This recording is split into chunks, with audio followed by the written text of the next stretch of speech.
Chez Numana, nous sommes un catalyseur d'écosystèmes technologiques. Avec nos partenaires, nous réunissons les gens qui innovent afin de créer plus de valeur pour l'industrie des technologies et pour tout le Québec. Chaque jour, nous posons des gestes qui contribuent à faire émerger des solutions. Nous faisons en sorte que ce qui est aujourd'hui une opportunité devienne demain une réalité.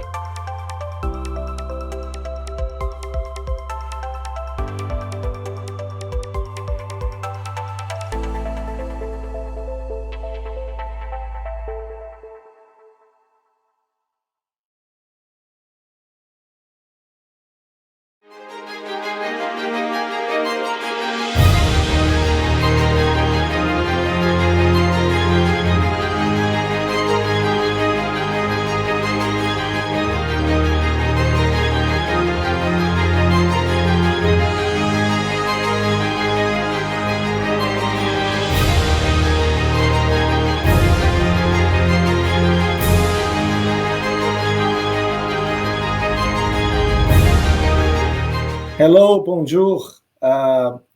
Thanks for joining us for Campus Party Canada. And it's my great pleasure to invite to the digital stage today a colleague, a friend of mine, and a real globetrotter. Avinash Chandarana is the director of MCI Institute, which is a global community of learning and development for MCI. And Avinash is an expert about what it means to be a global professional in this new world, this new economy that we're living on, and of course, accelerated by the pandemic and all the transformations that we're seeing right now. Hello, Avinash, and I know you're speaking from Hong Kong. It must be late in Hong Kong right now. It is. Hi, Giuliano. Yeah, good to be with you. It is. It's late in the evening, but hey, it doesn't matter anymore, right? We're working across time zones. Doesn't matter time of day, right? We're still connected. I remember, Avinash, we had many discussions about what it means to be a professional that can work, around the globe. And I think that changed a little bit now, or changed a lot because of the pandemic, right? So what it means to be a global worker in this new context? Yeah, that's a good question indeed.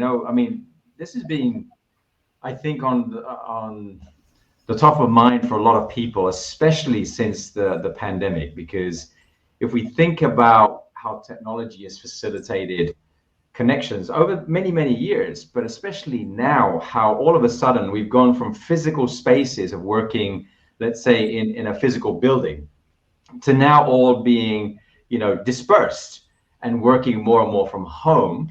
All of a sudden, this concept of dispersed and remote teams has become a reality.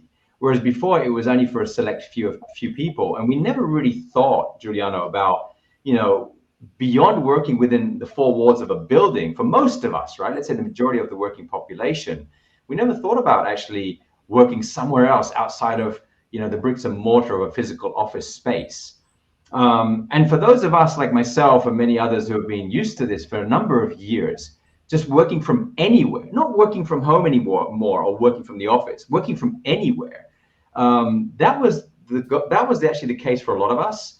And now it's become such a topic of discussion, Giuliano, that we've all realized that, wait a minute, in order for us to stay connected and to work, do we really need to be in a physical space?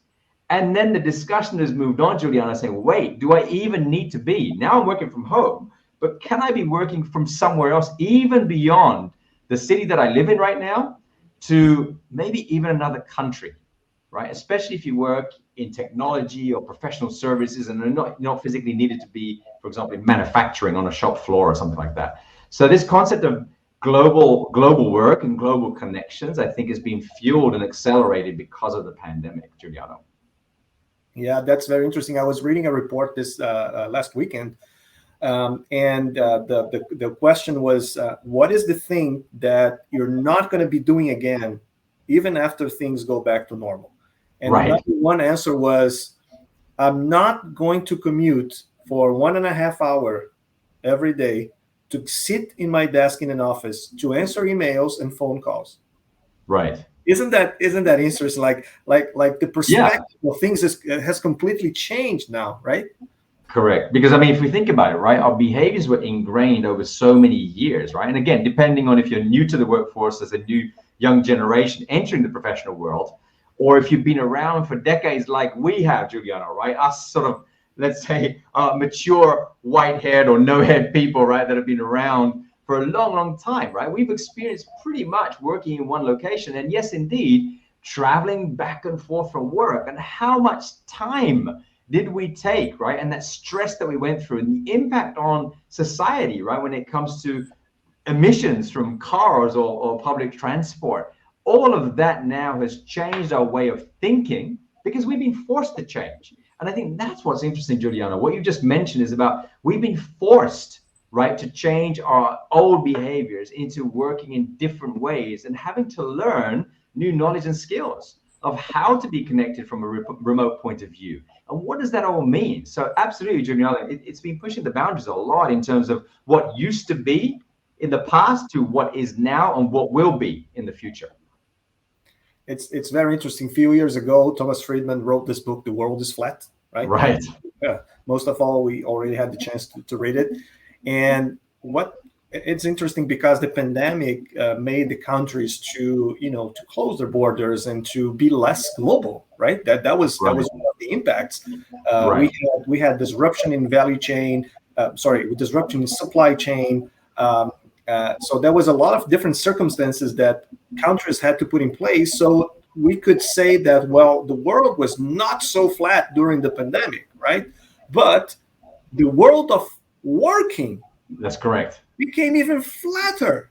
That's correct. Is it safe to say that? It's crazy, isn't it? When you think about it, it's completely the opposite, isn't it? So while we as countries and societies locked down during the pandemic, all of a sudden we became even more interconnected because, of course, guess what? Technology, right? Look at all of you listening right now. You're in the heart of technology. That has absolutely driven even stronger interconnectedness between all of us, more than at any other time in our working lives. And it's not going to change anytime soon. So yes, while we became insular as societies, I think, and certainly from a working point of view, what happened is that we were pushed with technology to remain connected so that at least we can carry on work as usual. Hopefully that was the goal. But then it also made us think differently. All of a sudden, for example, with events, look at where we are right now. It opened our minds to be thinking, wait a minute, if I don't even have to travel now to go and attend an event, whether it's like campus party or any other professional conference, right, where we used to travel all the time, all of a sudden we say, wait a minute, we could now have anyone involved on a global scale. Scalability is what was triggered more than anything else, right, during this, fueled by technology. And indeed, that has brought tremendous opportunity, Giuliano, but it's also brought some challenges as well along the way, right? And Avinash, our community at Campus Party and people that are watching us from all over the world, they are young innovators, they are students, and some of them want to be entrepreneurs, some of them want to pursue a career. Right. What you can tell them on how they can get better prepared to get into this new perspective of being part of a global workforce? What is like, which skills, what is going to be different? How can they prepare better for what is coming? Because this is, as you said, this is not a temporary change. Right. It's like the impacts and the benefits of that will stay longer, right? So what is your recommendation? What you can tell Absolutely. them? Yeah, there's so many things, Julian, when we think about the future of work, right, in a globalized world. And when we think about, first of all, let's think about even starting off with how old we're all living. Because of advances in medicine and technology and everything else in terms of, how we as human beings, how long are we living on this planet? We're living longer and longer and longer. And that's not going to change anytime soon, which I think is great on one side, but it also means we're going to be working for longer, maybe between 50 to 60 years. That also means that we'll have to continue to keep up even faster with the rapid changes of what's happening in society. Driven, for example, right now, we are in the fourth industrial revolution. All of you that are now watching this, right, and listening to this. You know, most of you are so young right now, and you're also in technology. And as Juliana just mentioned, you're innovators, entrepreneurs, or what I like to call intrapreneurs, right? You're bringing a spirit of, let's say, pushing the boundaries of innovation or creativity. So those are key. That is absolutely going to be key in terms of skill set. Always to remain on the edge of creativity, to be innovators, always looking for what's the next big thing, what are the trends, and keeping up with that. It's not going to be easy.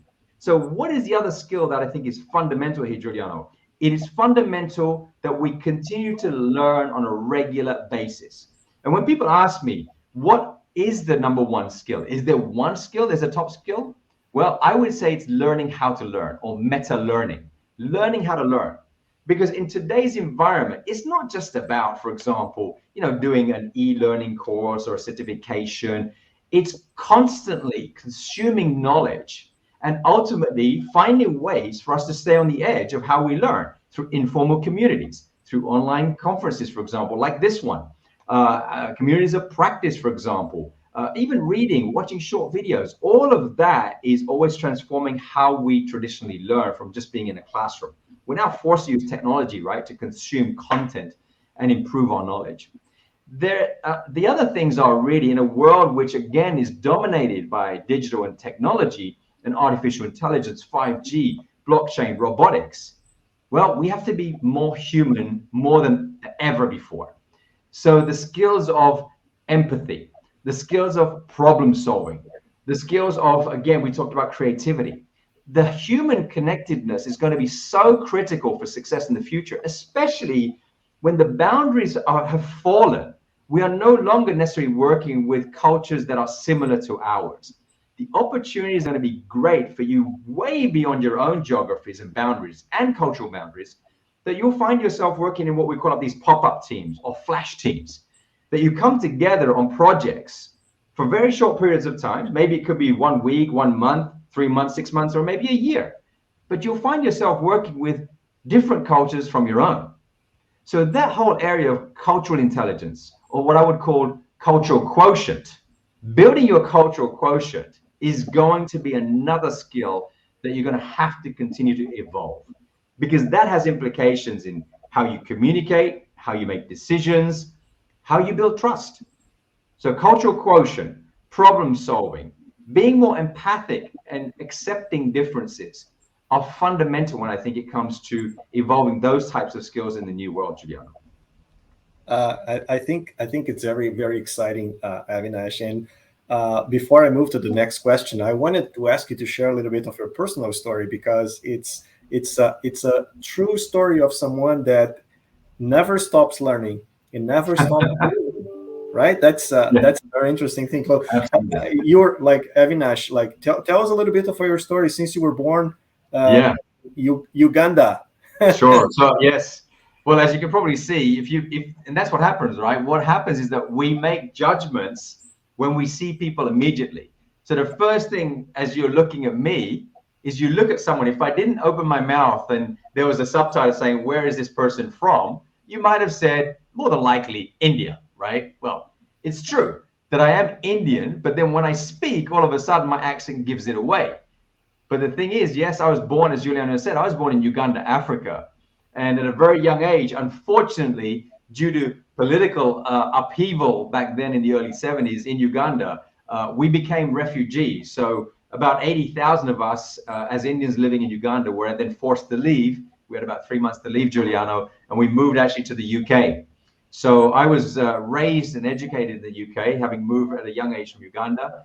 And then since then, in fact, in total, I've lived in 5 different countries on 3 continents. So having gone through my education, I worked in a for-profit, a big American company in London in marketing. And then eventually from there, I decided to travel the world. And I actually joined a non-profit organization. So most of the 90s was living out of the US, but I traveled to many countries, lived in about 180 host families with this non-profit organizations. I traveled the world, seeing more about different cultures through the eyes of families. And eventually moved back to Europe. I was in Norway for a while, ended up in Brussels for about 20 years. And about 3 years ago, Juliana, I moved to Hong Kong. So this is where I reside right now. So when we think about cultural diversity, I think I've not only lived it, it's also part of my professional work. But I live and breathe that, right? Feeling like I don't know, how would I describe myself? I guess, I'm Indian by ethnicity, born in Uganda, raised in the UK. I have Belgian and British nationality, so Belgian and British nationality, residing in Hong Kong, and my identity and my roots, I feel European. So that's a bit about my background. Yeah, wow, that's a real story. Well, you can just call me confused. You can just call me confused, Julian, because honestly, sometimes it's hard to know if I'm going. So let me add a little bit more of trouble in this answer, because your internal clients are everywhere. Yes. You have clients in US and Canada and Europe and Africa and Asia. So how's the dynamic for you? I mean, it's very late right now in Hong Kong, and we're still here, and you look fresh. Like, so what is the secret? Because being global means sometimes you have to adjust to the different time zones. Exactly. I can go and work from Greece, but I'm gonna have to adjust that. So how's the secret behind that? Right. That's the thing. It's about pacing, right? First of all, being aware that, when I was living, for example, in Europe, for most of my professional career, it's been in Europe. And, with Europe, you're pretty much fortunate that if you're working with the Americas, right? North America, South America, if you're working with Asia, you're right in the middle. And so you kind of get used to dealing with that fine balance, right? It can be at a normal time of day in terms of your meetings. But, when I moved to Asia 3 years ago, a lot of my colleagues here said, well, welcome to Asia, and don't be surprised if your working day changes. And I didn't quite know what they meant, but it didn't take long, literally within just days, realizing that, wait a minute, of course, I'm in a global role, Juliana. I have a direct team that reports to me and that I work with. One of them is based in Santiago in Chile and working from home. And the other one is working from home also from Sevilla in Spain. And here I am in Hong Kong. So that time difference of maximum of 12 hours or 13 hours, depending on daylight saving time, really needs an adjustment. Okay, so depending on where you end up in the world, you've got to be prepared. Again, if you're thinking about working in project teams, that fine balance of, wait a minute, it's no longer that concept of 9 to 5. That doesn't exist anymore if you're working on that international global scope. You need to adapt yourself to those time zones. And it's not easy. So at least I know for my day, I can wake up a little bit later, but I really need to be prepared. If you are going to be adapting to the global mindset and global workforce and projects, then, finding yourself having meetings at 7 or 8 p.m., 9 p.m., 10 p.m. is not unusual. But again, I think it's a matter of respect. So coming back to, so what can you do about that? That's not sustainable all the time. You need to find that work-life integration, as it were, and that balance as best as you can. So one of the things is just making sure that depending on where you're working and who you're working with, is to be able to respect and balance. Okay, sometimes let's have early morning meetings versus you're okay once in a while to have, let's say early evening or late evening meetings. So I think it's finding that balance. Yeah. And there's a lot more, Juliana, beyond time zone. You are then talking about cultural differences. Yeah. Right? How you communicate, how you build trust, Juliana, is not the same according to cultural differences. Was it challenging because moving from Europe to Asia, Southeast Asia? So how was the adaptation for you? It's been 3 years, right?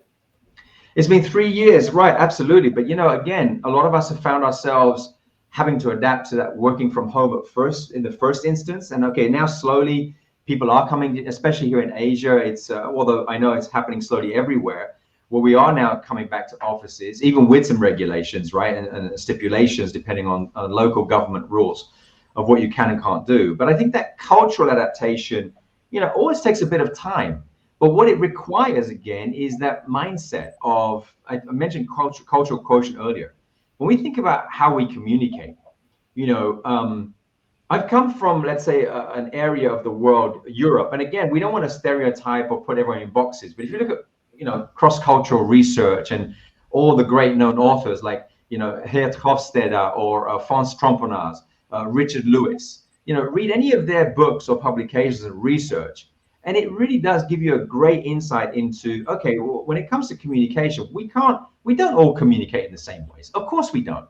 If we take, for example, how, I grew up in the UK, as I mentioned, right? I lived in the US. What we call these linear active cultures, right? Very much direct. You communicate to transmit information.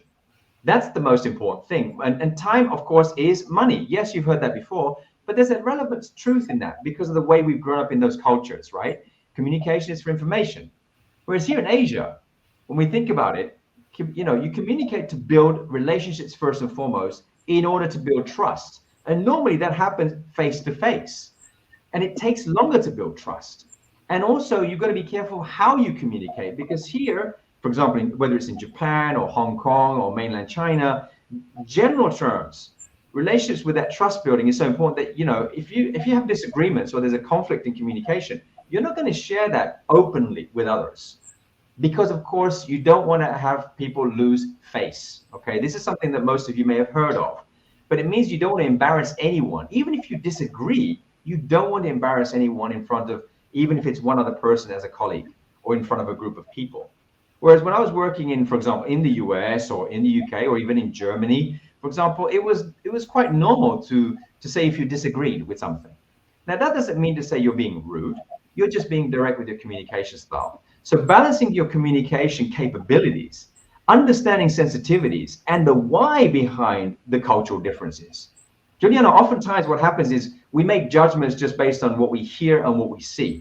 Because when we come across a different culture, we often judge them to be different from us, but that's not in a positive way. We actually say, well, they're different, or maybe that's not correct.